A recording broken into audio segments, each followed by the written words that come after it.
प्यारे बच्चों, LGR study में आप सभी का स्वागत है। और गणित में आज हम एक नया और बहुत ही ज़्यादा महत्वपूर्ण चैप्टर शुरू करने वाले हैं जिसका नाम है समांतर श्रेणी। डैट मीन्स इसको हम लोग शॉर्टकट में एपी बोलते हैं, क्योंकि समांतर श्रेणी का जो इंग्लिश होता है वो होता है अरिथमेटिक प्रोग्रेशन। काफ़ी महत्वपूर्ण चैप्टर है। ज्ञान के दृष्टि से तो ऐसे सब कुछ महत्वपूर्ण है, लेकिन यह चैप्टर आपके एग्जाम के दृष्टि से भी बहुत ही ज़्यादा महत्वपूर्ण है। हम इस चैप्टर को आज शुरू करेंगे। तो सबसे पहले, जैसा कि आप सभी जानते हैं कि हम कोई भी चैप्टर शुरू करते हैं तो उसका कंसेप्ट देखते हैं। पहले जो भी बेसिक कंसेप्ट है, जो भी कंसेप्ट इस चैप्टर में यूज होगा वो सारा कंसेप्ट देखेंगे। और कंसेप्ट देखने के बाद प्रश्नावली 5.1 भी आज हम क्या करेंगे, शुरू करेंगे। तो काफ़ी ज़्यादा महत्वपूर्ण क्लास होगा। अगर आप एपी का बहुत ही ज़्यादा अच्छा तरीका से अगर आप पढ़ाई करना चाहते हैं, अगर एपी बहुत अच्छा से आप समझना चाहते हैं, तो इस क्लास को शुरू से अंत तक ज़रूर देखिएगा। चलिए शुरू करते हैं, चीज़ों को सीखने समझने का जो है कोशिश करते हैं। जितने भी प्यारे बच्चे एलजीआर स्टडी का ऐप, ये वाला अगर आप ऐप डाउनलोड नहीं किए हैं तो ज़रूर डाउनलोड कर लीजिएगा। इसमें आपको सभी सब्जेक्ट का वीवीआई ऑब्जेक्टिव क्वेश्चन का पीडीएफ, वीवीआई सब्जेक्टिव क्वेश्चन का पीडीएफ, क्विक रिवीजन नोट्स मिलेगा, मॉडल पेपर, ऑनलाइन टेस्ट और जो आपका क्लास नोट, ऑनलाइन टेस्ट वगैरह आपको बिल्कुल जो है यहाँ पर अच्छा तरीका से जो है मिल जाएगा, जो आपके पढ़ाई के लिए काफ़ी ही ज़्यादा महत्वपूर्ण है।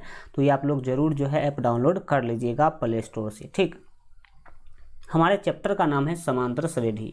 अब जो है हम लोग यहाँ से पूरा अच्छा तरीका से पढ़ाई करना शुरू कर चुके हैं। समांतर श्रेणी चैप्टर का नाम है। सबसे पहले हम जानेंगे कि इस चैप्टर में क्या क्या आपको पढ़ाई करना है, तब हम उसका टॉपिक बाय टॉपिक क्या करेंगे, आगे आगे पढ़ेंगे। हम कुल मिला के 7-8 टॉपिक इसमें पढ़ने वाले हैं। हम जब कभी भी कोई चैप्टर शुरू करते हैं तो जैसा आप सभी जानते हैं कि सबसे पहले उसके बेसिक कंसेप्ट को देखेंगे। इसमें देखेंगे कि समांतर श्रेणी क्या होता है, उससे रिलेटेड कुछ बेसिक कंसेप्ट हम इसमें सीखेंगे। इसके बाद दूसरा जो हमारा टॉपिक होगा वो सार्व अंतर होगा। ठीक है, जानेंगे कि सार्व अंतर क्या होता है, एपी का सार्व अंतर क्या होता है, एपी का प्रकार पढ़ेंगे। इसके बाद एपी का व्यापक रूप पढ़ेंगे। ये सारा आपको प्रश्नावली 5.1 को सॉल्व करने में मदद करेगा। इसके बाद जो अगला हमारा 5वां टॉपिक होगा वो होगा एपी का एनमा पद। ये एक ही टॉपिक है जिससे आपका 5.2 पूरा क्या हो जाएगा, बन जाएगा। इसके बाद हम समांतर माध्य पढ़ेंगे, जानेंगे कि समांतर माध्य क्या होता है। और फिर अगला हमारा जो टॉपिक होगा वो एपी के प्रथम n पदों का योग। ये टॉपिक पढ़ने के बाद आप 5.3 आराम से क्या कर सकते हैं, बना सकते हैं। तो आप ध्यान से समझने सीखने की कोशिश कीजिएगा।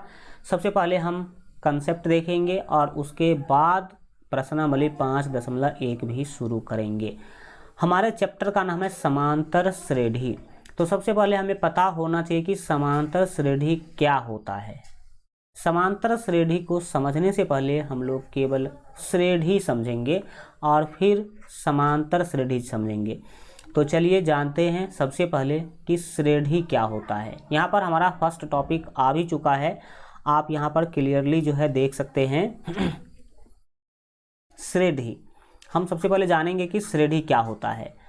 तो अगर आपसे कोई पूछे कि श्रेणी किसे कहते हैं, तो बोलिएगा कि यदि किसी अनुक्रम यानी कि सीक्वेंस के पद किसी विशेष शर्त के अंतर्गत लिखे जाते हैं तो उन्हें श्रेणी कहते हैं। अगर आपको कुछ संख्या दिया गया या फिर आप किसी भी संख्या को किसी विशेष शर्त के अंतर्गत किसी विशेषता के साथ अगर आप उसको लिखते हैं तो वो कहलाता है आपका क्या चीज़, श्रेणी कहलाता है। जैसे मैं आपको एग्जाम्पल के तौर पर यहाँ पर समझाने जा रहा हूँ। पहला एग्जाम्पल मैंने आपको क्या किया दिया, यहाँ पर 2, 3, 5, 7, 2, 3, हाँ 5, 7, 9। इसके बाद मैंने यहाँ पर आपको दे दिया 10 के बाद जो है 11 दे दिया, फिर हमने दे दिया यहाँ पर आपका 13। ये क्या है भाई साहब, ये हमने संख्या को जो है कुछ संख्या यहाँ पर हमने लिखा है अब इसका क्या लॉजिक है, इसमें क्या विशेषता है वो देखिए। 2 से कहाँ गया भाई साहब, 2 से गया 3, कितने का अंतर, तो 2 से 3 1 का अंतर। यहाँ पर अगर देखा जाए कि 2 से 3 के बीच कितने का अंतर है, तो आप बोलेंगे कि सर 2 से 3 तो 1 का अंतर है। फिर 3 से 5 में कितने का अंतर है, तो 3 से 5 में 2 का अंतर है। फिर 2 से 7 में कितने का, सॉरी 5 से 7 में कितने का अंतर है, 2 का अंतर है। 7 से 9 में कितने का अंतर है, 2 का अंतर है। 9 से 11 में कितने का अंतर है, 2 का अंतर है। और 11 से 13 में कितने का अंतर है, तो बोलेंगे सर यहाँ पर यहाँ जो अंतर है वो भी 2 का अंतर है। 13 के बाद 14 15 16 छोड़ करके हमने दिया 17, तो यहाँ पर 13 से 17 के बीच में कितने का अंतर है, 17 में से 3 घटाएंगे तो यहाँ पर 4 का अंतर है। तो यहाँ हम जो पहला एग्जाम्पल दिए हैं ये किस चीज का श्रेणी है, तो यह श्रेणी जो है अभाज्य संख्या का है। किसका है, अभाज्य संख्या का श्रेणी है। अब अभाज्य संख्या का श्रेणी है, इसीलिए शुरू से अंत तक सभी 2 पदों के बीच का अंतर एक जैसा नहीं है। दूसरा एग्जाम्पल मैं आपको यहाँ पर दे रहा हूँ जो आप समझने की क्या करेंगे, कोशिश करेंगे, ठीक है। मैंने आपको यहाँ पर एग्जाम्पल दिया 2 4 6 8 10 12, ये एग्जाम्पल मैंने दिया। अब यहाँ पर ध्यान से देखिएगा कि 2 से 4 के बीच में कितना का अंतर है, 2 का अंतर। फिर 4 से 6 के बीच में कितना का अंतर है, 2 का अंतर है। 6 से 8 के बीच में 2 का, सभी के बीच में यहाँ पर 2 2 का अंतर आ रहा है। और अगर यह देखा जाए तो किस चीज़ का ये सीक्वेंस है, अनुक्रम है, तो ये सम संख्या का है। किसका है, सम संख्या का ये सीक्वेंस है। तीसरा मैं एग्जाम्पल आपको देता हूँ, वो आप यहाँ पर समझने की कोशिश कीजिएगा। मैंने तीसरा एग्जाम्पल दिया 1, फिर अगला एग्जाम्पल मैंने दे दिया आपको जो है 4, फिर हमने दिया 9, फिर हमने दिया जो है 16 दे दिया आपको, फिर हमने आपको 36 दिया। 16 36 से पहले हम एक चीज़ और देना चाहते हैं। मान लीजिए हमने यहाँ पर आपको दे दिया जो है 25, इसके बाद हमने आपको दिया 36, तो ये आप अगर देखेंगे ध्यान से तो इसके बीच का अंतर तो बिल्कुल ही एक जैसा नहीं है। 1 से 4 के बीच में 3 अंतर है, 4 से 9 के बीच में अगर देखा जाए तो यहाँ पर हम बोल सकते हैं कि मतलब ये 5 का अंतर है। लेकिन इसमें कुछ एक विशेषता है। ये क्या है भाई साहब, ये 1 का स्क्वायर आप इसे बोल सकते हैं। इसको क्या बोल सकते हैं, इसको बोल सकते हैं 2 का स्क्वायर। इसको क्या बोल सकते हैं, इसको बोल सकते हैं आप 3 का स्क्वायर।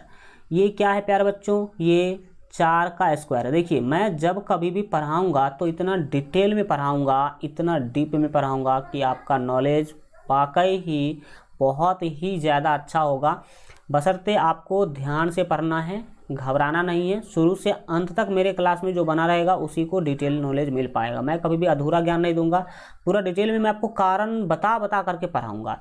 ये 4 का स्क्वायर है कि नहीं, बोलेंगे यस सर। ये 5 का स्क्वायर है, और ये क्या है सर जी, 6 का स्क्वायर है। तो यहाँ पर मुझे पता चला कि तीसरा जो अनुक्रम है वो तो सर जी प्राकृत संख्या के वर्ग का अनुक्रम है। 1 से लेके 6 ये सभी क्या है, प्राकृत संख्या है। और प्राकृत संख्या का यहाँ पर वर्ग कर करके लिखा हुआ है। तो यहाँ पर बोला गया कि यदि किसी अनुक्रम के पद किसी विशेष शर्त के अंतर्गत लिखे जाते हैं तो उन्हें श्रेणी कहते हैं। इसका मतलब ये हुआ कि पहला जो हमने एग्जाम्पल दिया है वो जो अनुक्रम है ये इसका क्या शर्त है, ये भी अभाज्य संख्या, यानी कि इसका विशेषता है कि इसमें सभी अभाज्य संख्या ही हैं। दूसरा का विशेषता है कि इसमें सभी के सभी सम संख्या है। तीसरा का भी कुछ अपना विशेषता है। तीसरा का विशेषता है कि ये लगातार n प्राकृत संख्या का वर्ग है, लगातार n प्राकृत संख्या का वर्ग है। तो ये सारे के सारे कहलाएंगे श्रेणी। ये सभी के सभी क्या कहलाएंगे, ये तीनों कहलाएंगे श्रेणी। ये तीनों क्या कहलाएंगे, ये तीनों ही आपके श्रेणी कहलाएंगे। लेकिन हमें पता चला कि जब किसी भी अनुक्रम, जैसे ये 3 अनुक्रम हमने यहाँ पर लिखा था, इस तीनों अनुक्रम के बारे में 1 मिनट हल्का रुकिएगा, हम हल्का इसको नीचा कर देते हैं। नीचा करने का मतलब है कि हम इसको स्पेस दे देते हैं ताकि वहाँ पर कुछ और आपको समझाया जा सके। 1 मिनट वेट कीजिएगा, बस 1 मिनट।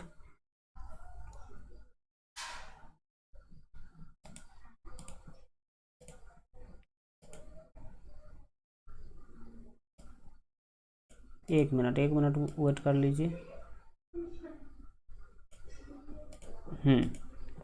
अब कुछ स्पेस मिल गया। अब देखिए, तो इसका मतलब हुआ कि ये तीनों के तीनों क्या है सर जी, ये तीनों के तीनों श्रेणी हैं। तीनों के तीनों श्रेणी क्यों है? क्योंकि इस तीनों अनुक्रम में कुछ न कुछ विशेषता है। इस तीनों अनुक्रम में कुछ न कुछ क्या है, विशेषता है। जैसे कि पहला अभाज्य संख्या का अनुक्रम है, दूसरा सम संख्या का अनुक्रम है, तीसरा प्राकृत संख्या के वर्ग का अनुक्रम है। तो जब किसी भी संख्या को आप किसी विशेषता के आधार पर क्या करते हैं, लिखते हैं, विशेष शर्त के अंतर्गत लिखते हैं, तो उसे श्रेणी कहा जाता है। तो ये सभी के सभी श्रेणी हैं, लेकिन ये सभी के सभी जो है समांतर श्रेणी नहीं है। हम अभी केवल श्रेणी समझे हैं कि श्रेणी क्या होता है। जब किसी भी संख्या को अगर आप किसी विशेषता के आधार पर लिखे हैं तो वो श्रेणी कहलाता है। और ध्यान देने वाली बात यहाँ पर यह है कि श्रेणी 3 प्रकार के होते हैं। मुख्य रूप से अगर देखा जाए तो श्रेणी कितने प्रकार के होते हैं? 3 प्रकार के होते हैं। पहला का नाम है समांतर श्रेणी, जिसको हम एपी बोलते हैं। दूसरा का नाम है गुणोत्तर श्रेणी, जिसको हम जीपी बोलेंगे। तीसरा का नाम है हरात्मक श्रेणी, जिसको हम एचपी बोलेंगे। यहाँ पर 10th क्लास में आपको केवल और केवल समांतर श्रेणी ही पढ़ना है। क्या पढ़ना है? समांतर श्रेणी ही पढ़ना है। तो हम यहाँ पर गुणोत्तर और हरात्मक श्रेणी का चर्चा नहीं करेंगे, समांतर श्रेणी का चर्चा करेंगे। अब हम देख चुके हैं कि श्रेणी क्या होता है, तो अब हमें समझना होगा कि समांतर श्रेणी क्या होता है। तो याद रखिएगा, वैसा श्रेणी जिसके प्रत्येक पद के बीच का अंतर, जिसके सभी पद के बीच का अंतर हमेशा एक जैसा हो, जिसके किसी भी 2 पद के बीच का अंतर हमेशा क्या हो, एक जैसा हो, उसे कहते हैं समांतर श्रेणी। तो अगर अंतर देखा जाए तो पहला वाला जो श्रेणी है, इसमें कहीं पर अंतर 1 है, कहीं पर 2 है, कहीं पर 4 है। लेकिन दूसरा वाला का आप ध्यान से देखेंगे, दूसरा वाला को, तो पता चलेगा कि सभी जगह पर सभी 2 पदों के बीच का अंतर हमेशा 2 ही है। तो जिस श्रेणी के, है ना, जिस श्रेणी के 2 पदों का अंतर हमेशा एक जैसा हो, हम ये नहीं बोलते कि 2 ही हो, 5 भी हो सकता है, 3 भी हो सकता है, लेकिन हमेशा एक ही जैसा होगा, तो उसे कहते हैं हम समांतर श्रेणी। इसके अकॉर्डिंग जो आपका दूसरा श्रेणी है वो क्या है? समांतर श्रेणी है। दूसरा श्रेणी क्या है? समांतर श्रेणी। समझ में आ गया आपको? अब हम बढ़ते हैं आगे और समांतर श्रेणी को और अच्छा डिटेल से समझने की कोशिश करते हैं। क्या है समांतर श्रेणी? समझिए, हम यहाँ पर लिखे कि उस श्रेणी को समांतर श्रेणी कहा जाता है जिसके 2 क्रमागत पदों का, 2 क्रमागत यानी कि 2 लगातार पदों का अंतर हमेशा समान हो। तो यहाँ पर आप देख ही लीजिए, ये एक समांतर श्रेणी है, तो हमेशा देख लीजिए 2 लगातार पदों का अंतर हमेशा 2 2 2 2 है कि नहीं। तो इसीलिए हम 2 नंबर वाले श्रेणी को समांतर श्रेणी बोले हैं। तो पहला परिभाषा तो बिल्कुल ही फिट बैठता है कि उस श्रेणी को समांतर श्रेणी कहा जाता है जिसके 2 क्रमागत पदों का अंतर, यानी कि 2 लगातार पदों का अंतर हमेशा समान हो, यानी कि हमेशा एक जैसा हो। अगर 2 है तो 2 ही होगा, 4 है तो 4 ही होगा। एग्जाम्पल के रूप में आप यहाँ पर समझ सकते हैं, क्या समझ सकते हैं? ये एक एपी है कि नहीं, ये चेक करना है हमें। तो देखिए कि यहाँ से यहाँ के बीच का अंतर कितना है, तो 3 से 7 जाने के लिए 4, फिर 7 से 11 कितना, 4 का अंतर, 11 से 15 के बीच कितना का अंतर, 4 का अंतर, 15 से 19 के बीच कितना का अंतर, तो यहाँ भी सर 4 का अंतर। यानी कि यह एपी हैं, यह एपी हैं क्योंकि इसके सभी पदों का अंतर जो है एक जैसा है। इसको चेक कर लीजिए, 2 से 4 कितना का अंतर, 2 का अंतर, 4 से 6 कितना का अंतर, 2 का, 6 से 8 कितना का अंतर, 2 का, 8 से 10 भी दो का ही अंतर है। इसका मतलब यह भी क्या है, एपी है, यानी कि समांतर श्रेणी है। तो आपने समझा कि समांतर श्रेणी किसे कहते हैं। अब इसको दूसरे तरीका से भी परिभाषित कर सकते हैं। समांतर श्रेणी का दूसरा परिभाषा बोल सकते हैं कि संख्याओं की एक ऐसी सूची होती है, ये लिस्ट है, बिल्कुल ठीक है। ये संख्याओं की एक ऐसी सूची होती है जिसका प्रत्येक पद अपने पूर्व पद में एक निश्चित संख्या जोड़ने से प्राप्त होती हैं, उसे समांतर श्रेणी कहते हैं। कैसे, देखिए इस एपी का देखा जाए तो पद कितना है, पहला पद 3 है। अब इसका अगला जो है, अगर आप ध्यान से देखेंगे तो यहाँ पर 4 का अंतर था सभी के बीच में। आपने क्या किया, इस 3 में 4 जोड़ दिया, 4 क्या कर दिया, जोड़ दिया, तो आपको 7 मिला। क्या मिला, 7। फिर आप इस 7 में क्या कर देंगे, 4 जोड़ देंगे। 7 में भी क्या करेंगे, आप 4 जोड़ेंगे तो 11 होगा। 7 में आपने क्या जोड़ा, 4 जोड़ा, तो क्या हो गया, 11 हो गया। फिर आप इस 11 में क्या कर देंगे, 4 जोड़ देंगे, तो 11 में 4 जोड़ेंगे तो 15 होगा। आप क्या किए, +4 किए, तब तो 11 4 15 हुआ। फिर आप क्या करेंगे, इस 15 में 4 जोड़ेंगे, 15 में क्या जोड़ेंगे, 4, तो 15 में 4 जोड़िएगा तो आपको 19 मिलेगा। 15 में 4 जोड़िएगा तो क्या मिलेगा, 19 मिलेगा। तो यहाँ पर आप देख सकते हैं, यहाँ पर इस परिभाषा के अनुसार भी ये बिल्कुल ठीक है कि संख्याओं की एक ऐसी सूची होती है जिसका प्रत्येक पद अपने पूर्व पद में एक निश्चित संख्या जोड़ने से बना है। ये वाला पद जो है अपने से जस्ट पहले वाले पद में 4 जोड़ने से बना है। ये वाला पद जो है ये भी अपने से पूर्व वाले पद में 4 जोड़ने से बना है, और ये वाला पद अपने से पूर्व वाले पद में 4 जोड़ने से बना है, और ये वाला पद भी अपने से पूर्व वाले पद में 4 जोड़ने से बना है, यानी कि एक निश्चित संख्या जोड़ने से बना है। अब ऐसा नहीं कि कहीं पर 4 जोड़ रहे हैं, कहीं पर 6 जोड़ रहे हैं, कहीं पर 8 जोड़ रहे हैं, ऐसा नहीं। सभी जगह पर एक जैसा चीज़, एक जैसा संख्या जोड़ जोड़ करके अगर बनाया गया होगा तो उसे ही कहते हैं हम समांतर श्रेणी। इसको आप इस सीढ़ी के हेल्प से भी समझ सकते हैं। जब आपके घरों का जो सीढ़ी वगैरह होता है तो 2 स्टेप के बीच हमेशा सेम दूरी रखा जाता है। जैसे कि मान लीजिए यहाँ पर है, इस दोनों के बीच का दूरी कितना है, मान लीजिए कि 2 है, ठीक।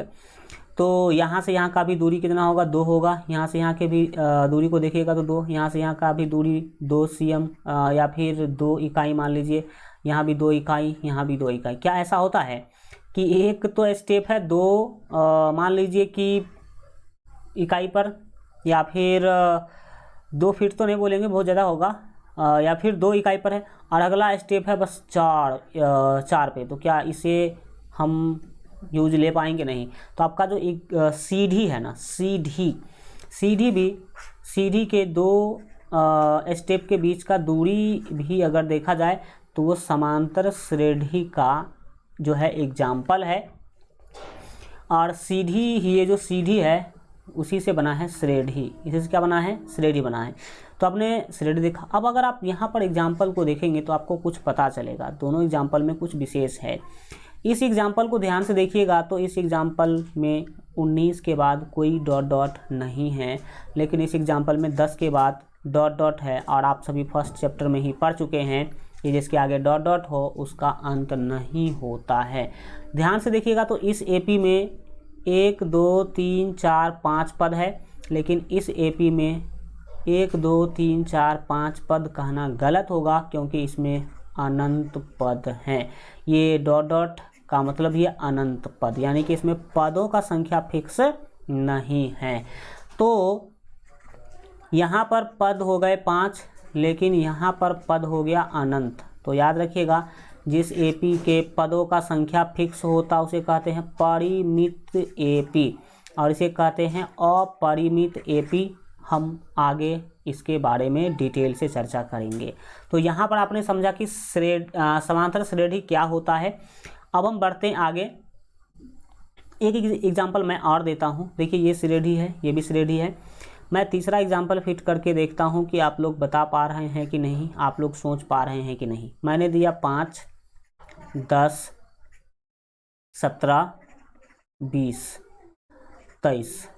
ये एक हमने कुछ संख्याओं का सीक्वेंस लिखा है। ये एपी में है कि एपी में नहीं है, कैसे चेक करेंगे?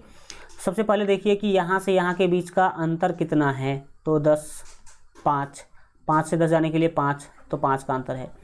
फिर 10 से 17 के बीच का अंतर कितना है? 7 का। 17 से 20 का अंतर कितना है? 3 का। 20 से 23 का कितना है? 3 का। तो यहाँ पर अंतर एक जैसा नहीं है, इसीलिए यह एपी नहीं है। समझ सकते हैं? अब आप भी आराम से बता सकते हैं कि कौन समांतर श्रेणी में है और कौन समांतर श्रेणी में नहीं है। ओके, चलिए हम बढ़ते आगे, और इसका पीडीएफ आपको मिल जाएगा, तो आप लोग आराम से वहाँ से क्या कर लीजिएगा, इसका बार बार रिवीजन प्रैक्टिस कीजिएगा। अगला है हमारा जो है महत्वपूर्ण संकेत पढ़ने वाले हैं। कुछ संकेत हैं एपी से संबंधित जो हम आगे तो देखेंगे ही देखेंगे, लेकिन अभी इसको इकट्ठा रूप से देख लेते हैं। याद रखिएगा कि एपी के पदों को A1, A2, A3 ... A4, A5, A6 से, या नहीं तो T1, T2, T3, T4, T5, T7 से सूचित किया जाता है। जैसे आप यहाँ पर देख सकते हैं कि यह एक एपी है। इस एपी का अगर देखा जाए कि पद कितने हैं, तो देखिए ये कहलाते हैं पूरा संपूर्ण रूप से एपी। अगर इसके सभी पदों के बीच का अंतर एक जैसा हो तो इसे हम एपी कहेंगे, लेकिन इसको कहेंगे एपी का पहला पद, एपी का दूसरा पद, एपी का तीसरा पद, एपी का चौथा पद, एपी का पांचवा पद। तो पद आप समझ गए कि क्या होता है। इसको आप A1, A2, A3, A4 और 25 को A5 और आगे होता तो A6 ऐसे बोल सकते हैं। या नहीं तो आप इसे T1, T2, T3, T4 और T5 भी बोल सकते हैं। तो ये आपने समझा कि एपी के पदों को A1, A2, A3 या T1, T2, T3 से सूचित करते हैं। हम जनरली इसी का यूज करेंगे, A1, A2, A3 का ही यूज करेंगे, क्योंकि NCERT इसी को बोलता है। अलग अलग किताब पढ़िएगा तो वहाँ पर अलग अलग जानकारी दिया गया है T1, T2, T3 से रिलेटेड। दूसरा याद रखिएगा कि एपी के प्रथम पद को A1, बिल्कुल अभी जस्ट देखे थे कि प्रथम पद को क्या बोलेंगे, A1 या A से सूचित किया जाता है। कई बार आपने देखा है कि 1 नहीं भी लिखा जाता है, तो A1 बोलिए या A बोलिए, किसको, प्रथम पद को। दूसरा है कि एपी के अंतिम पद को AN या L से सूचित किया जाता है, AN से या L से, किसको, अंतिम पद को, या व्यापक पद भी आप इसे कह सकते हैं। तो यहाँ पर अंतिम पद है ना, इसे आप AN बोल सकते हैं, या नहीं तो L भी बोल सकते हैं। तो AN से या L से सूचित किया जाता है अंतिम पद को। अगला याद रखिएगा कि सार्व अंतर को D से, छोटा d, सार्व अंतर को छोटा d से सूचित किया जाता है। सार्व अंतर क्या होता है आगे पढ़ेंगे डिटेल में, अभी फिलहाल समझ लीजिए कि दो पद के बीच के अंतर को सार्व अंतर कहते हैं। जैसे कि 5 और 10 के बीच का अंतर कितना है, 5 है, तो ये 5 कहलाएगा सार्व अंतर। 5 क्या कहलाएगा, सार्व अंतर कहलाएगा। तो पहला पद, ठीक है, और दूसरा पद के बीच का जो अंतर कहलाता है वो कहलाता है D1, और दूसरा और तीसरा पद के बीच का जो अंतर है, यहाँ पर अगर देखा जाए दूसरा और तीसरा पद के बीच का अंतर तो कितना होगा, आप बताइए जल्दी से। यहाँ पर देखिए ये तीसरा पद है ना जी, तो दूसरा और तीसरा पद के बीच का अंतर भी देख सकते हैं कि 5 है, लेकिन इसको D2 बोलेंगे। क्या बोलेंगे, D2। पहला दूसरा पद के बीच का अंतर D1 कहलाएगा, दूसरा तीसरा पद के बीच का अंतर D2 कहलाएगा। तो हम इसे D से सूचित करते हैं जनरली। एपी के पदों के संख्या को N से सूचित किया जाता है। एपी में कितने पद हैं, यानी कि पदों के संख्या को किससे सूचित किया जाता है, N से सूचित किया जाता है। जैसा कि हम यहाँ पर आपको बताए भी थे कि इसमें 5 पद है तो N बराबर 5, और दूसरा एपी में अनंत पद है तो N बराबर अनंत लिखे थे। यहाँ पर आपने आप बताइए कि इस एपी में N का वैल्यू कितना होगा। तो N है क्या, तो यहाँ पर लिखा है कि AP के पदों के संख्या को n से सूचित किया जाता है। तो कितने पद है इसमें, 1 2 3 4 5, यानी कि n का वैल्यू होगा 5। आपने समझा कि AP के पदों के संख्या को किससे सूचित करते हैं, n से। अगर यहाँ पर 25 के बाद 30 होता तो यहाँ पर n का मान 6 हो जाता, यानी कि पदों के संख्या को किससे सूचित करेंगे, n से सूचित करेंगे। अगला है AP के n पदों के योग को SN या S से सूचित किया जाता है। ये SN क्या है, S क्या है, हम 5.3 पढ़ने से पहले आपको क्या करेंगे, बताएंगे। तो ये अभी हम चर्चा नहीं करते हैं। अब बढ़ जाते हैं आगे। अगला हमारा है सार्व अंतर, जिसको हम लोग जो है कॉमन डिफरेंस कहेंगे इंग्लिश में, और कॉमन डिफरेंस के कारण ही इसको हम D से सूचित करते हैं। किससे सूचित करते हैं, D से। तो जानिए कि सार्वंतर क्या है। अभी जस्ट हम आपको बता भी रहे थे कि सार्वंतर क्या होता है। बोलिएगा कि AP के पदों के बीच के अंतर को सार्व अंतर कहते हैं। सार्व अंतर को D से सूचित किया जाता है।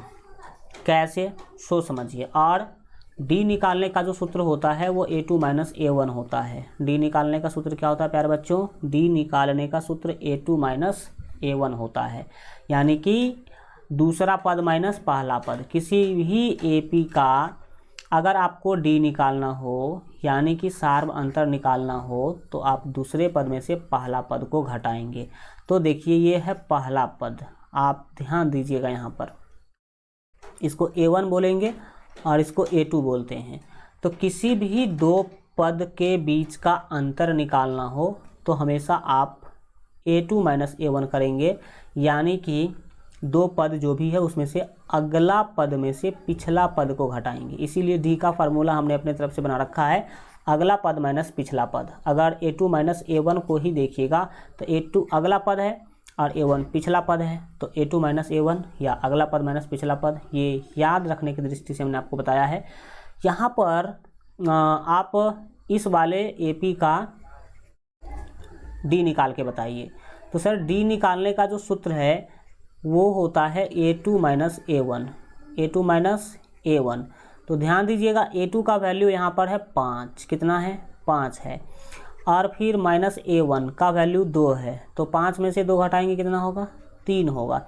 यहाँ पर एक लाइन ये समझिए, नोट में हमने लिखा है कि किसी AP का सार्व अंतर यानी कि D का मान धनात्मक भी हो सकता है, ऋणात्मक भी हो सकता है और शून्य भी हो सकता है। यानी कि D का मान प्लस में भी हो सकता है, माइनस में भी हो सकता है और 0 भी हो सकता है D का मान। तो आप पहला एग्जाम्पल से तो देख पा रहे हैं कि D का मान +3 आ रहा है। दूसरा एग्जाम्पल में देखिए, दूसरा एग्जाम्पल में अगर हम D का मान निकालने की कोशिश करते हैं तो वही फार्मूला लगाएंगे A2 - A1, और A2 का मान देख सकते हैं कि 9 है, तो 9 - A1 यानी कि 12 करेंगे। A1 का मान 12 है, तो यहाँ पर 9 माइनस क्या करेंगे, 12 करेंगे। अब 12 घटाना है 9 में से, 12 रुपये कर्ज है, 9 रुपये आप दे रहे हैं, सीधा समझ सकते हैं। तो माइनस यहाँ पर जो है 3 हो जाएगा, कितना हो जाएगा, -3। अब यहाँ पर इस वाले एग्जाम्पल में, तीसरा एग्जाम्पल में अगर आप D निकालने का कोशिश करते हैं तो आप यहाँ भी सूत्र लगाएंगे A2 - A1। तो यहाँ पर आपको पता चलेगा कि क्या हो रहा है। A2 का मान यहाँ पर 7 है और A1 का मान भी 7 है, तो आप 7 - 7 करेंगे, बराबर में होगा 0। अब आप देख सकते हैं कि D का मान +3 आ रहा है, -3 भी आ रहा है, यानी कि प्लस में भी हुआ, माइनस में भी हुआ और 0 भी आ रहा है। अब मैं आपको एक चीज़ बताना चाहता हूँ कि कब प्लस में होगा, कब माइनस होगा और कब 0 होगा। तो याद रखिएगा, अगर AP बढ़ते क्रम में हो, देख सकते हैं यहाँ पर आप लोग कि 2 से 5, 5 से 8, 8 से 11, 11 से 14 बढ़ते क्रम में होगा तो D का मान धनात्मक होगा, यानी कि प्लस में होगा। और अगर AP घटते क्रम में होगा तो D का मान ऋणात्मक होगा, यानी कि माइनस में होगा। देख सकते हैं कि 12 से गया 9, 9 से 6, 6 से 3, घट रहा है कि नहीं, घटते क्रम में होगा तो D का मान माइनस में होगा। और अगर कभी भी AP जो है एक ही प्रकार के संख्या का हो, जैसे कि 7 7 7, 5 5 5, 2 2 2 ऐसे ही देखने को आपको मिले। तो यहाँ पर क्या है 7 7 7 है। एक ही प्रकार का संख्या भी एपी कहलाता है, क्योंकि हमेशा 2 पद के बीच का अंतर यहाँ पर क्या होगा 0 होगा, जो कि एक जैसा है, इसीलिए इसको हम एपी कहेंगे। और इस तरह के एपी का सार्वंतर हमेशा 0 होगा। क्या होगा? हमेशा क्या होगा? 0 होगा। तो हम आशा करते हैं कि आप समझे होंगे कि सार्वंतर कैसे निकालते हैं और सार्वंतर कैसे निकाला जाता है और सार्वंतर आखिर होता क्या है। सार्वंतर समझने के बाद हम बढ़ेंगे आगे और पढ़ने वाले हैं एपी का प्रकार, जो कि बहुत ही सिंपल है। याद रखिएगा डायरेक्ट कि एपी होते हैं प्यारे बच्चों 2 प्रकार के। कितने प्रकार के एपी होते हैं? 2 प्रकार के। पहला है परिमित एपी, जिसको फाइनाइट एपी बोलेंगे इंग्लिश में। परिमित एपी किसे कहते हैं? तो याद रखिएगा कि जिस एपी के पदों की संख्या परिमित हो, यानी कि फिक्स हो। क्या हो? फिक्स हो, यानी कि नियत हो, उसे परिमित एपी कहते हैं। जैसे एग्जाम्पल के रूप में देख लीजिए, ये एक एपी है। इस एपी में क्या गो पद है? तो सर 1 2 3 4 5 पद है, यानी कि n का वैल्यू 5 है। इस एपी को देख लीजिए कितने पद है? 1 2 3 4 5 पद है, यानी कि n का वैल्यू 5 है। यानी कि इस दोनों एपी में पदों का संख्या फिक्स है 5 5। अब याद रखिएगा कि जिस एपी में पदों का संख्या फिक्स हो, जैसे कि 5 है तो 5 ही होगा, 6 है तो 6 ही होगा, 10 है तो 10 ही होगा, तो उसे कहते हैं परिमित एपी। परिमित एपी पहचानने का बहुत अच्छा फंडा है कि इसके लास्ट वाले पद के बाद डॉट डॉट डॉट नहीं लिखा होगा, इसे कहिएगा परिमित एपी। दूसरा है अपरिमित एपी। ये अपरिमित एपी क्या होता है ध्यान दीजिएगा। अपरिमित एपी कहते हैं जिस एपी के पदों की संख्या अपरिमित हो, यानी कि फिक्स नहीं हो, उसे अपरिमित एपी कहते हैं। जैसे देखो भाई साहब, ये पहला एग्जाम्पल है। इसमें मैंने आपको बोला कि बताओ इसमें कितने पद हैं, इसमें कितने पद हैं। तो 1 2 3 4 और इसके बाद डॉट डॉट डॉट है, मतलब ये बढ़ता जा रहा है। इसमें पदों का संख्या बताना संभव नहीं है, इसमें अनंत पद हैं। इसमें कितने पद हैं? अनंत पद है। उसी तरह से इसमें भी अनंत पद है। डॉट डॉट आगे में लगा हुआ है, मतलब ये आगे बढ़ता ही जा रहा है, तो इसे हम बोलेंगे अपरिमित एपी। और अपरिमित एपी में n, यानी कि पदों का संख्या जो है वो अनंत होता है। पदों का संख्या कितना होता है? अनंत होता है। तो आप परिमित एपी और अपरिमित एपी क्या होता है, हम आशा करते हैं कि ये आप समझ पाए होंगे। हम बढ़ते हैं आगे और आगे आप समझने की कोशिश कीजिएगा। प्रश्नावली 5.1 बहुत सिंपल है, समझने की कोशिश कीजिएगा। 5.1 का पहला क्वेश्चन है कि निम्नलिखित स्थितियों में से किन स्थितियों में संबद्ध संख्याओं की सूची जो है वो एपी है और क्यों। एक में 4 स्थिति दिया गया है और चारों स्थिति से आपको संख्याओं का सूची तैयार करना है और सूची तैयार करने के बाद आपको देखना है कि वह एपी में है कि एपी में नहीं है। तो चलिए ध्यान दीजिएगा, हम चेक करना शुरू कर देते हैं कि क्या है या नहीं है। पहला क्वेश्चन है, पहला स्थिति है कि प्रत्येक किलोमीटर के बाद का टैक्सी का किराया, प्रत्येक किलोमीटर के बाद का टैक्सी का किराया, जबकि प्रथम किलोमीटर के लिए किराया 15 रुपया है और प्रत्येक किलोमीटर के लिए किराया 8 रुपया है। क्या है कि आप टैक्सी वाले किसी शहर में जाइएगा तो वहाँ पर 2 प्रकार का किराया लिया जाता है। अगर आप 1 किलोमीटर जाते हैं, बोला ही गया है कि प्रथम किलोमीटर के लिए किराया, यानी कि 1 किलोमीटर जाइएगा तो आपको 15 रुपया लगेगा और अगर 1 किलोमीटर से ज़्यादा जाइएगा तो जितना किलोमीटर जाइएगा उतना 8 रुपया, प्रत्येक अतिरिक्त किलोमीटर के लिए 8 रुपया। जैसे कि अगर कोई व्यक्ति गया 3 किलोमीटर तो पहला किलोमीटर के लिए उसे 15 रुपया लगा, फिर दूसरा किलोमीटर के उसको 8 रुपया ही लगेगा, दूसरा किलोमीटर के लिए उसे 8 रुपया ही लगेगा, और तीसरा किलोमीटर के लिए 8 रुपया लगेगा। इसी तरह जितना किलोमीटर अब वो जाएगा उतना 8 रुपया लगता जाएगा।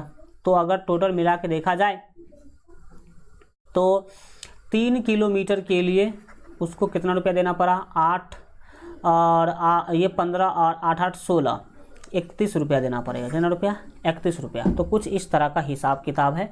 अब इस स्थिति से आपको एक सूची बनाना है, संबद्ध संख्याओं का क्या बनाना है, सूची, और वह सूची एपी है कि नहीं है ये भी आपको क्या करना है, बताना है। तो चलिए हल करते हैं हम लोग। ध्यान से आप क्या कीजिएगा, देखिएगा। जब हम इसको हल करने के लिए चलेंगे तो जो भी दिया गया है पहले उसके ऊपर क्या करेंगे, बात करेंगे।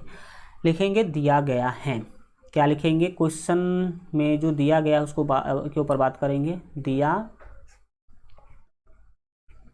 गया है, क्या दिया गया है भाई साहब। पहला चीज तो यह दिया गया है कि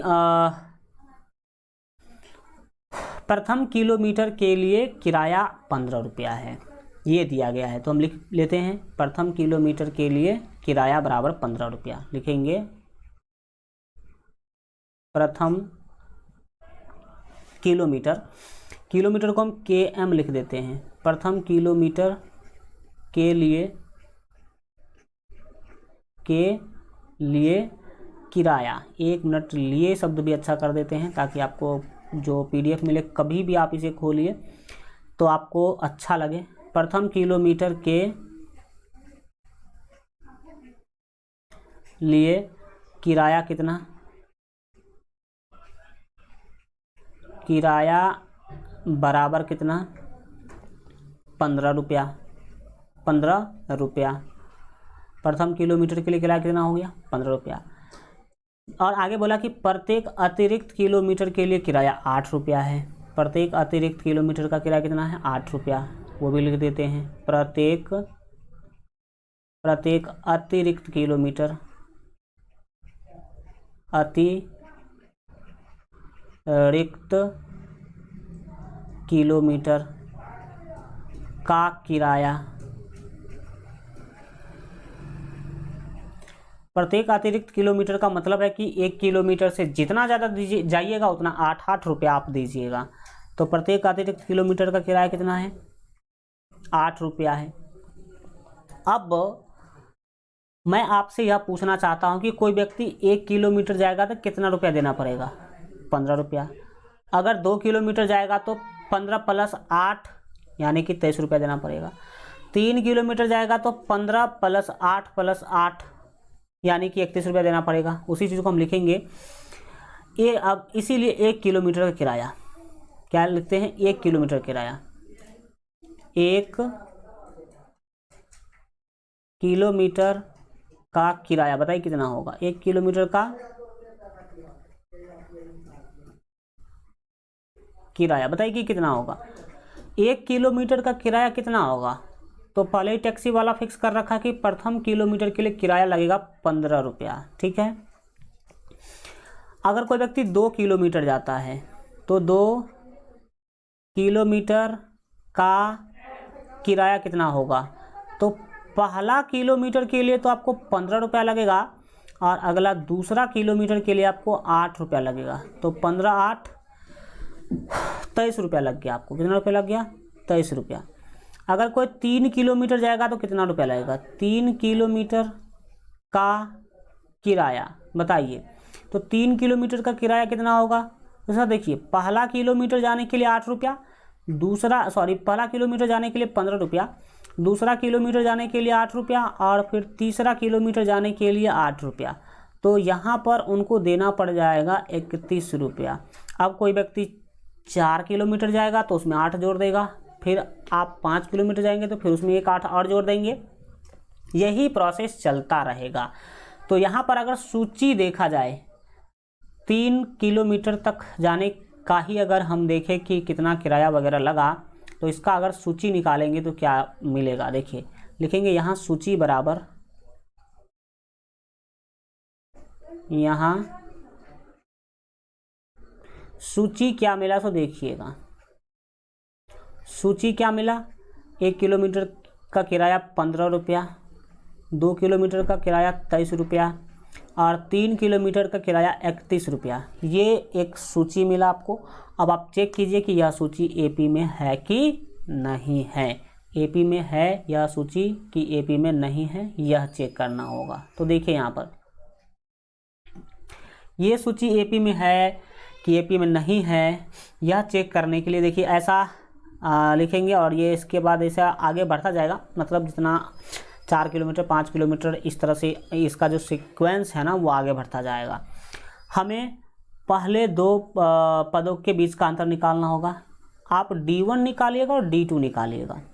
तो हम पहले D1 निकालते हैं फिर D2 निकालेंगे। D1 का सूत्र होता है A2 minus A1, A2 minus A1, यानी कि पहला पद और दूसरा पद के बीच का जो अंतर होता है उसे कहते हैं D1। ठीक है, पहला पद और दूसरा पद के बीच का जो अंतर होता है उसे क्या कहते हैं? D1 कहते हैं। तो देखिए यहाँ पर अब आप कि D1 कितना मिल रहा है। तो A2 है भाई साहब यहाँ पर 23, दूसरा पद कितना है? 23 है। माइनस करेंगे A1 जो कि है 15। तो 23 में से 15 घटाइएगा, कितना मिलेगा सर जी? 8 मिलेगा। कितना मिलेगा? 8। फिर आप निकालेंगे D2। D2 क्या होता है? हम इससे पहले भी एक बार बोल चुके हैं कि दूसरा और तीसरा पद के बीच का अंतर होता है D2, यानी कि A3 माइनस A2 को बोलेंगे हम D2। तो A3 यहाँ पर 31 है,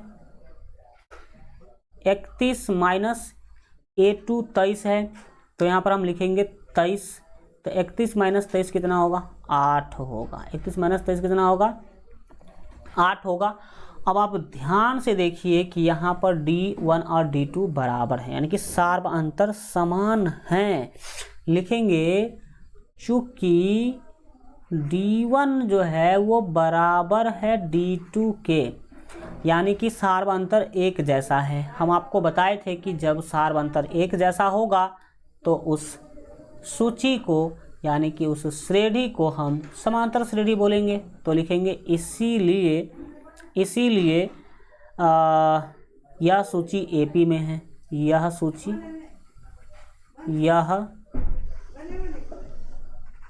सूची या श्रेणी कह लीजिए, कोई दिक्कत नहीं, सूची कहिए या श्रेणी। यह सूची एपी में है, एपी में है। जरा आप खुद भी सोच सकते हैं कि 15 से गया 23, 23 से 31, 8 बढ़ रहा है। ये आगे आगे जितना जाएगा उतना 8 क्या हो जाएगा? बढ़ता जाएगा। तो हमें पता चला कि ये जो स्थिति दिया हुआ है, स्थिति 1, यह एपी में है। हो सकता है कि दूसरा एपी में ना हो या हो, हम उसका क्या करेंगे? चेकअप करेंगे पहले। तो चलिए हम बढ़ते हैं आगे। अब दूसरा नंबर क्वेश्चन को चेक करते हैं कि यह एपी में है कि एपी में नहीं है। क्या किसी बेलन में उपस्थित हवा की मात्रा जबकि वायु निकालने वाला पंप प्रत्येक बार बेलन की शेष हवा का 1/4 भाग बाहर निकाल देता है? कोई बेलन है, गुब्बारा देखा होगा आपने, बेलन वाला गुब्बारा, ऐसा वाला बेलन वाला गुब्बारा आपने देखा है कि नहीं देखा है? इसमें पंप, एक तो पंप होता है जिससे हवा भरा जाता है और एक पंप होता है जिससे हवा निकालते हैं, जिसको वायु चूसक पंप कहते हैं। वायु चूसक पंप कहते हैं। समझ में आ रहा है? तो कोई बेलन है, उस बेलन में से हवा निकाला जा रहा है, किसके द्वारा? वायु चूसक पंप के द्वारा, यानी कि वायु निकालने वाला जो पंप है उसके द्वारा इसमें से हवा निकाला जा रहा है।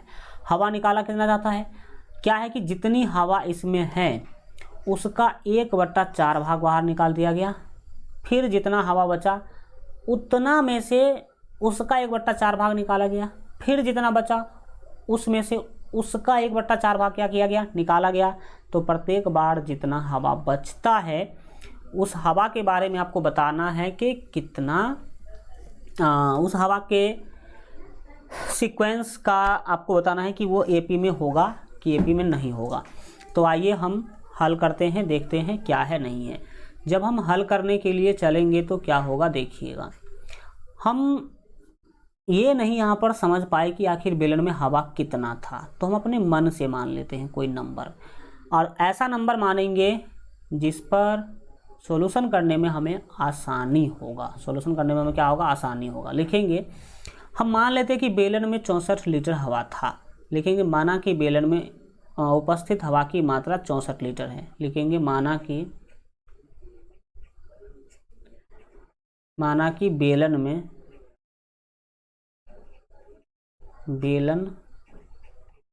में कुल 64 लीटर हवा थी, ऐसा हम लिख सकते हैं, या फिर ऐसे लिख देते हैं, माना कि बेलन में उपस्थित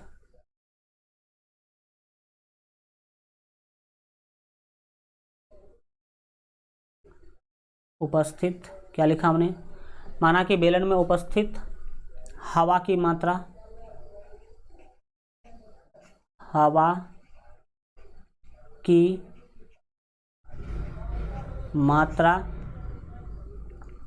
64 लीटर है। हवा की मात्रा 64 लीटर है। अब आपको आश्चर्य हो रहा होगा कि सर 64 कैसे मान लिए आप। हम लोग आज तक मानते थे x या y मानते थे, आप 64 मान लिए। कोई दिक्कत नहीं प्यारे बच्चों, देखिए आप x भी मान सकते हैं, y भी मान सकते हैं, 64 भी मान सकते हैं, 100 भी मान सकते हैं, 200 भी मान सकते हैं, कुछ भी मान सकते हैं, लेकिन हमारा एक ही लक्ष्य है, सीक्वेंस प्राप्त करना, और उस सीक्वेंस यानी कि उस सूची को चेक करना कि वह एपी में है कि नहीं है। अब स्थिति 1 देखा जाए, पहले हवा कितना था बेलन में, 64 लीटर, तो लिखेंगे स्थिति 1। क्या लिखेंगे, स्थिति 1।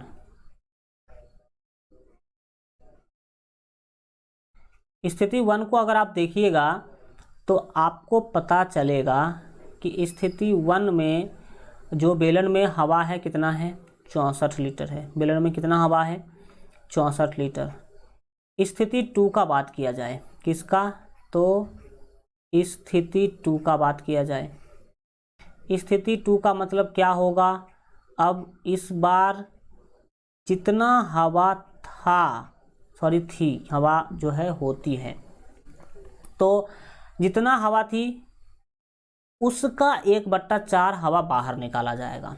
तो हम स्थिति 1 में 64 लीटर हवा थी, इस 64 लीटर में से हम निकालेंगे यानी कि घटाएंगे, है ना, शेष हवा का 1/4। तो 64 का 1/4 जितना हवा है उसमें से घटाना होगा, उतना का 1/4 यानी कि 64 लीटर हवा थी पहली स्थिति में। दूसरा स्थिति में कितना हवा बचेगी, तो जितना थी उसका 1/4 इसमें से निकाल करके बचेगी।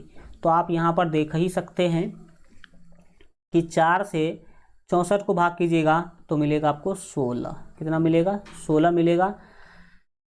यानी सीधा सीधा आप बोल सकते हैं कि 64 माइनस 16, कितना माइनस 16, ये 64 माइनस 16, 64 में से 16 घटाइएगा तो 48 मिल जाएगा आपको। कितना मिलेगा, 48। यानी कि दूसरा स्थिति में हवा कितना बची, 48 लीटर ही बची। क्यों, क्योंकि 64 लीटर थी और दूसरे स्थिति में क्या किया गया, 64 लीटर का 1/4 भाग हवा 64 लीटर में से निकाल दिया गया, तो 48 लीटर बचा। स्थिति 3 का बात करते हैं। स्थिति 3 का बात करते हैं।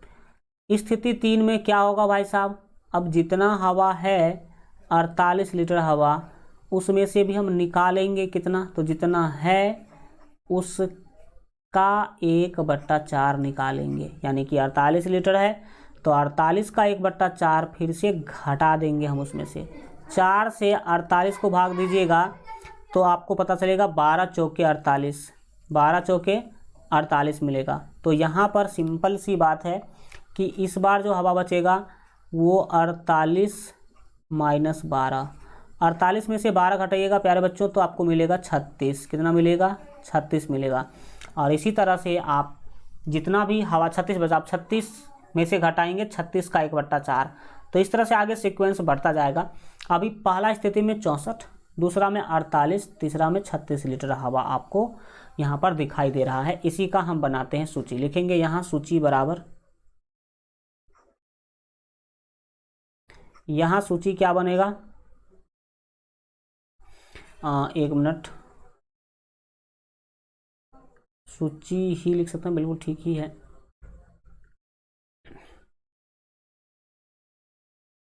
यहाँ अगर जो हवा का सूची हम बनाना चाहेंगे तो 64, 48 और 36 बनेगा। 64, 48 और 36 बनेगा, और इस तरह से ये आगे और बढ़ता जाएगा। अब हम चेक करेंगे कि यह सूची एपी में है कि एपी में नहीं है। तो लिखेंगे, हाँ, यहाँ D1 और D2 निकालना होगा हमें। तो लिखेंगे यहाँ D1 बराबर इतना और D2 बराबर इतना। तो लिखेंगे इसीलिए D1 बराबर D1। तो D1 A1 और A2 के बीच का अंतर होता है। तो यहाँ पर हम A1 minus A2 sorry A2 minus A1 करेंगे ना हमेशा, अगला माइनस पिछला करते हैं। तो D1 जो है A2 माइनस क्या होगा प्यारे बच्चों, A1 होगा। A2 का मान देख लीजिए 48 है, ठीक, और A1 का मान कितना है, तो सर 64 है। A1 का मान कितना है, 64 है। तो लिख दीजिए यहाँ पर 48 माइनस 64। अब बताइए कि कितना होगा। तो सर 14 में से 8 गया तो 6, यानी कि -16 बचेगा। फिर आप D2 निकालिए। D2 निकालने का फॉर्मूला होता है A3 माइनस A2। A3 का मान देख सकते हैं कि 36 है सूची में, और A2 का मान 48 है। 36 में से 48 घटाइए, 8 में से 6 गया तो 2, यानी कि यहाँ पर एक बिल्कुल -12 हो जाएगा, -12 होगा। यहाँ पर आप देख रहे हैं कि D1 और D2 एक जैसा नहीं है। D1 और D2 एक जैसा नहीं है। D1 है D1 है -16 और D2 है -12, जो कि एक जैसा नहीं है।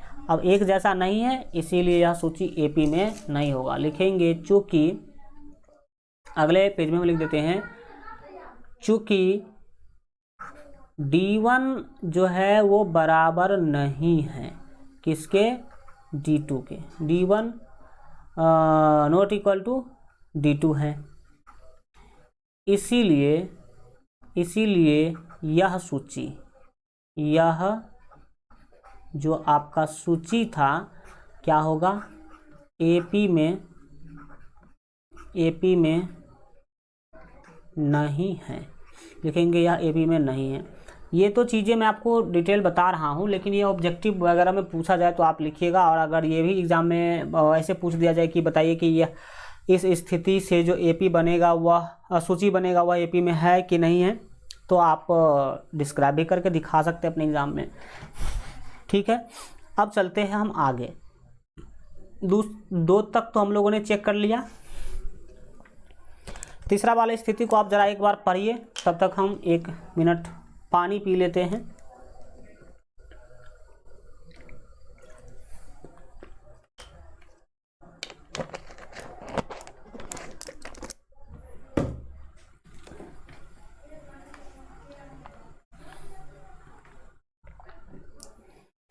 अब बताइए कि क्या यहाँ पर होगा। तीसरा क्वेश्चन में बताया कि प्रत्येक किलोमीटर की खुदाई के बाद एक कुआं खोदने में आई लागत, जबकि प्रथम मीटर की खुदाई का लागत 150 रुपया है और बाद में प्रत्येक मीटर की खुदाई की लागत 50 रुपया बढ़ती जाती है। यानी कि पहला 1 किलोमीटर का खुदाई का दाम है 150, दूसरा 1 किलोमीटर का खुदाई का दाम है 200, और उसके अगला तीसरा मीटर जब खुदाई करवाइएगा तो 250, यानी कि आगे आगे जितना बढ़िएगा 50 रुपया बढ़ता जाएगा। 50 रुपया क्या होता जाएगा, बढ़ता जाएगा, क्योंकि कुआं खोदते हैं नीचे की ओर, और हम जैसे जैसे नीचे जाते हैं हमारा रिस्क बढ़ता जाता है, और मिट्टी को नीचे से ऊपर निकालने में उतना ही मेहनत ज़्यादा होता है। मेहनत क्या होता है, ज़्यादा होता है। तो हम याद रखिएगा आपकी प्रत्येक अगला मीटर का खुदाई का दाम 50 रुपया बढ़ता जाएगा। ठीक है, पहले हम यहाँ पर जो स्थिति दिया गया है उसको हम क्या करते हैं, लिखते हैं। जब हम क्या करेंगे, हल करने के लिए जाएंगे, हल करने के लिए जाएंगे तो जो दिया गया है पहले उसको क्या कर लेंगे, लिख लेते हैं। ठीक है, जो दिया गया पहले उसको लिखते हैं, लिखेंगे दिया गया है, दिया गया है।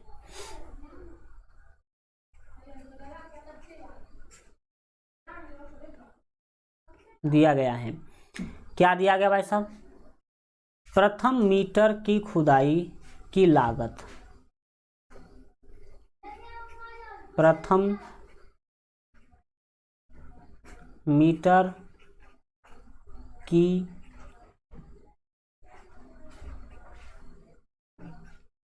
खुदाई की लागत। प्रथम मीटर की खुदाई की जो लागत है वो कितना दिया गया है, प्रथम मीटर की खुदाई की लागत बराबर यहाँ पर आपको दिया गया है 150 रुपया। कितना है, 150 रुपया दिया गया है।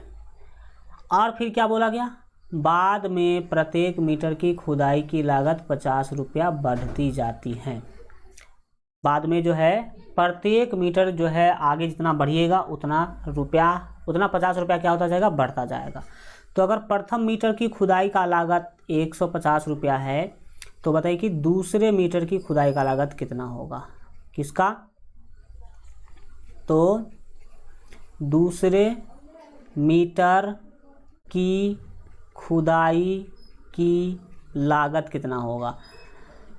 तो नीचे जाने पर रिस्क बढ़ता है और मिट्टी को फेंकने पर ज़्यादा स्थिति होता है। तो दूसरा मीटर खोदने के लिए आपको 200 रुपया देना होगा, क्योंकि 50 रुपया वो बढ़ता जाएगा। अगर बात की जाए तीसरे मीटर की खुदाई का लागत किसका, तो तीसरे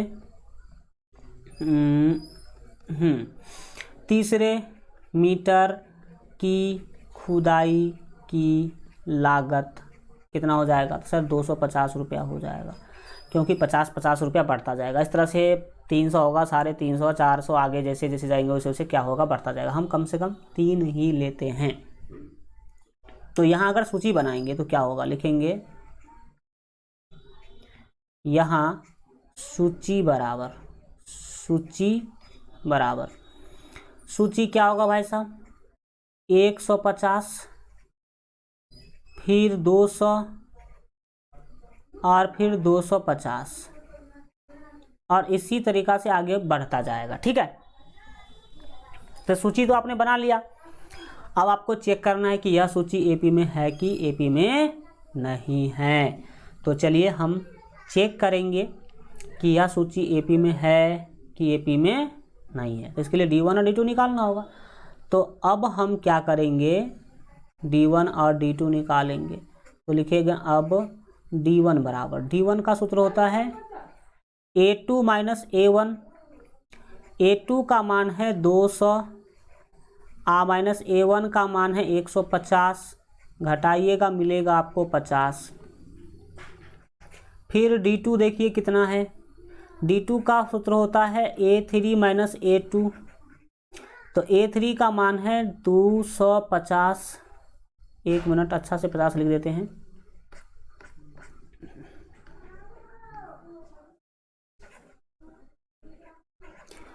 माइनस A2 है 200, A2 है 200, घटाइएगा तो 50 मिलेगा। D1 भी 50, D2 भी 50। तो अब आप आगे क्या लिखिएगा वो आप समझ पा ही रहे होंगे, उसी बात को हम लिख देते हैं। लिखेंगे चूँकि D1 बराबर D2 है, D1 बराबर D2 है।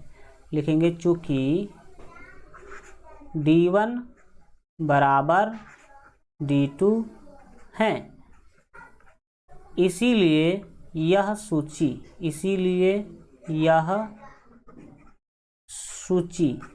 एपी में है, इसीलिए यह सूची एपी में है। अब आप दूसरा के बाद तीसरा को भी चेक कर लिया। अब एक लास्ट बचा चौथा, हम उसको भी चेक कर लेते हैं और फिर आज का क्लास कंप्लीट करेंगे यहीं पर। फिर अगले क्लास में आगे बढ़ेंगे।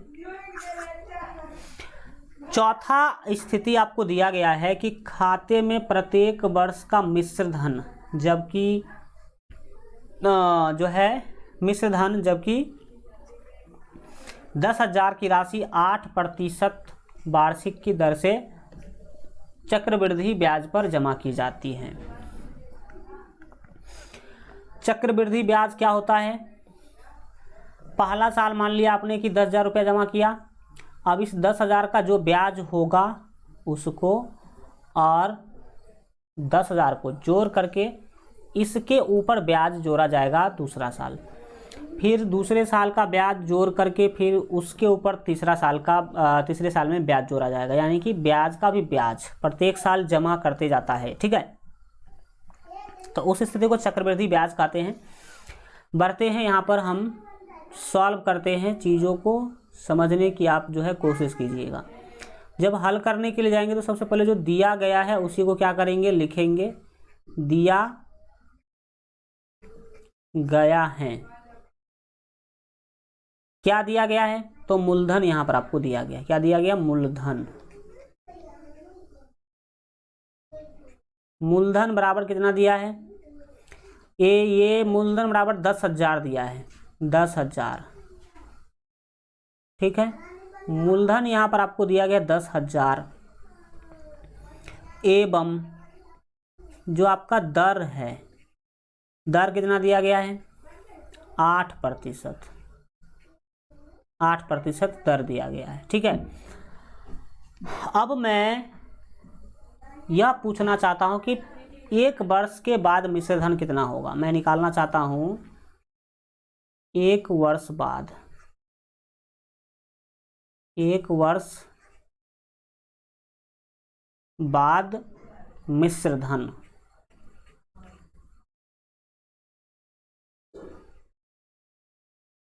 एक वर्ष बाद मैं क्या निकालना चाहता हूं? मिश्र धन क्या होगा। तो देखिए,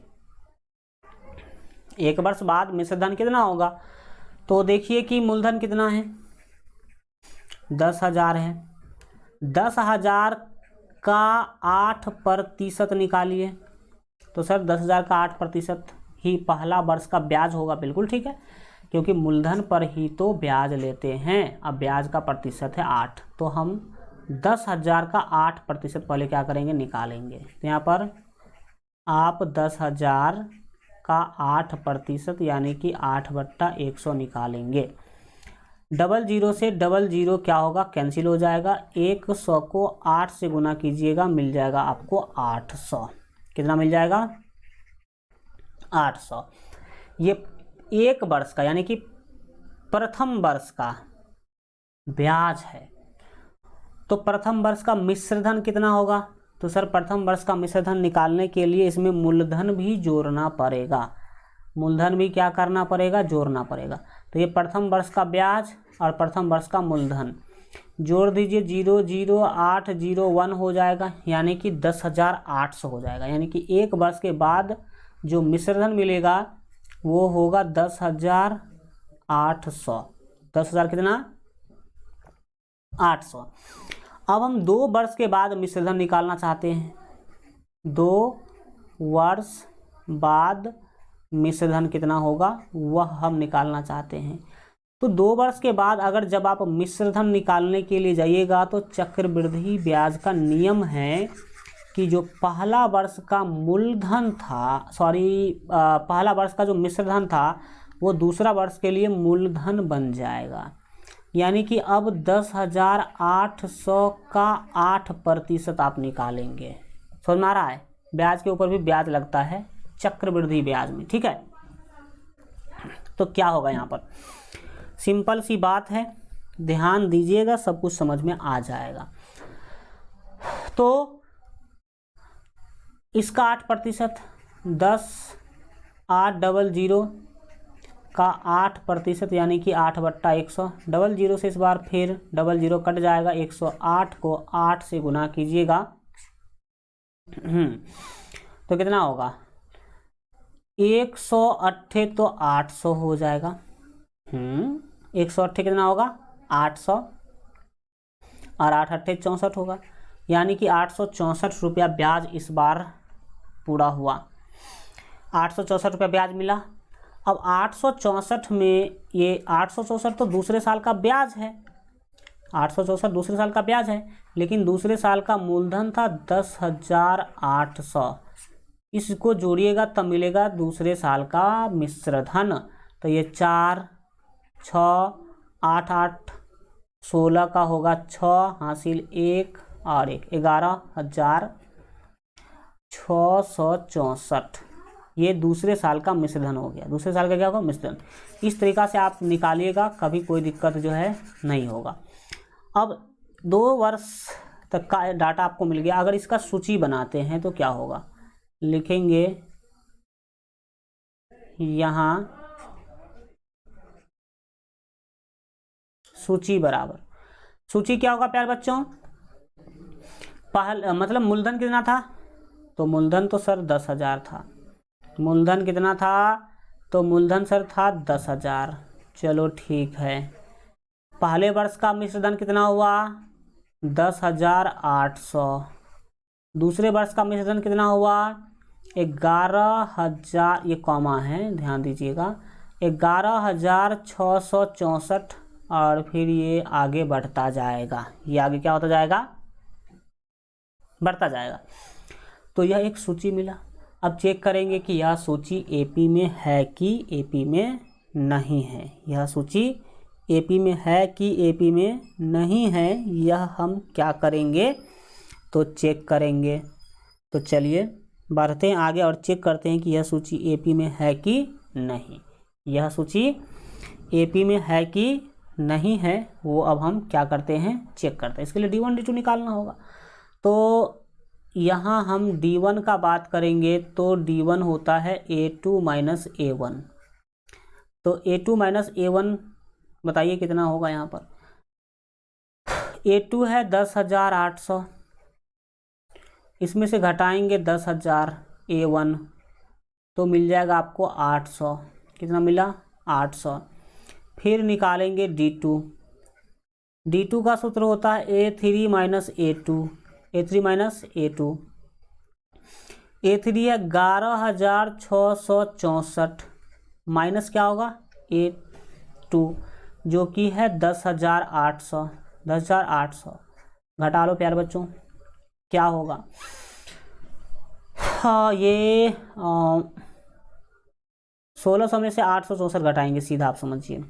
तो 864 तो बचेगा, घटेगा तो यहाँ पर हो जाएगा आपको 864।